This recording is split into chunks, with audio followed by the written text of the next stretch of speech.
The next topic we're going to talk about is aortic dissections. Next to ruptured aortas, there's nothing that strikes fear more into people. Well, I wouldn't say that. Maybe pulmonary embolism too. Well, there's a lot of things. But anyway, um, aortic dissections are something that really scares people, and it can be a devastating event.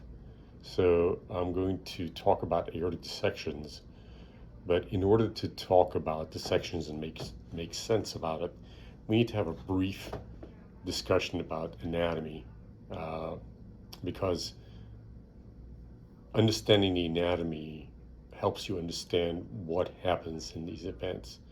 So, cases of aortic dissections that you may know about. John Ritter is a famous case of an aortic dissection. He had an ascending arch dissection, if I remember correctly, which was fatal. So, where that dissection occurs and what a dissection is, uh, we really need to understand the anatomy of that, because the dissection point is an important part of the prognosis of this kind of event. So here's my handy dandy anatomy picture of the thoracic aorta. Kind of sits like this in your chest, and this is the heart sits right here. This is the essentially again, like we've talked about multiple times, think of this the plumbing that supplies the body. This is the aorta that comes out of the heart. It's coming out the left side of the heart, and it supplies oxygenated blood to the body. So it comes out, the coronary arteries supply blood to the heart itself, and comes up like this and gives off the first branch. This is the typical anatomy. There's variation in anatomy, but this is the typical anatomy. First branch is called the brachiocephalic arch. It then divides into the carotid artery and the subclavian artery. The subclavian artery is to the arm, the carotid arteries to the brain, obviously on that side. The next branch is the left common carotid artery that supplies the left side of the brain. Next branch is the subclavian artery on the left side. The subclavian arteries give off the vertebral arteries that supply the back of the brain. Remember, we talked about that, and there's that connection, the circle of Willis inside the brain. So this is the main supply, and then this is the ascending portion of the aorta.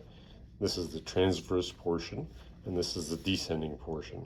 And so this is the anatomy we're talking about in terms of dissections, and where that dissection occurs really plays a critical role in terms of management, although things are in flux in terms of managing it. When I first started 30 years ago, if the dissection was at this point and there was no significant what we call end organ involvement, it was managed conservatively, but things are changing nowadays. So what is a dissection? Well, the aorta is a plumbing, right? Think of it as plumbing. It's a circular tube that brings blood out of the heart to the body, and it gets off all these branches. So that circular tube, that artery, has three layers to it. The inner layer is the intima. That's the kind of the lining on the inside. Then there's the media, which is the next layer, and the adventitia is the final layer. The adventitious being the strongest layer. And so when an aortic dissection occurs, there's a shearing kind of event that occurs where the intima is penetrated, and that layer picks up. And so that's what a dissection is, just as the name implies.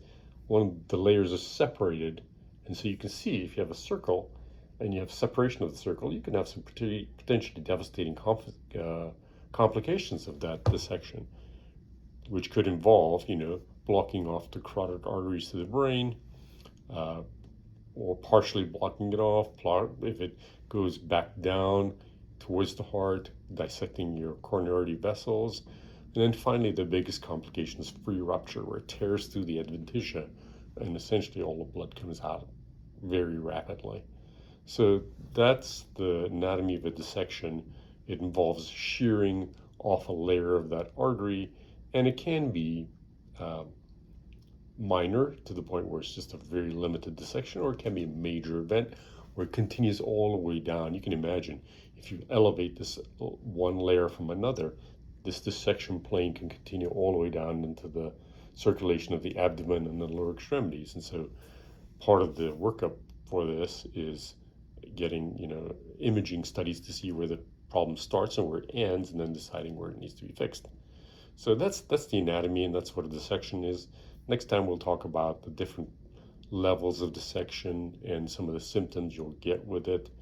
But we'll spend a few sessions on this because it is kind of scary to most people when you hear about aortic dissections.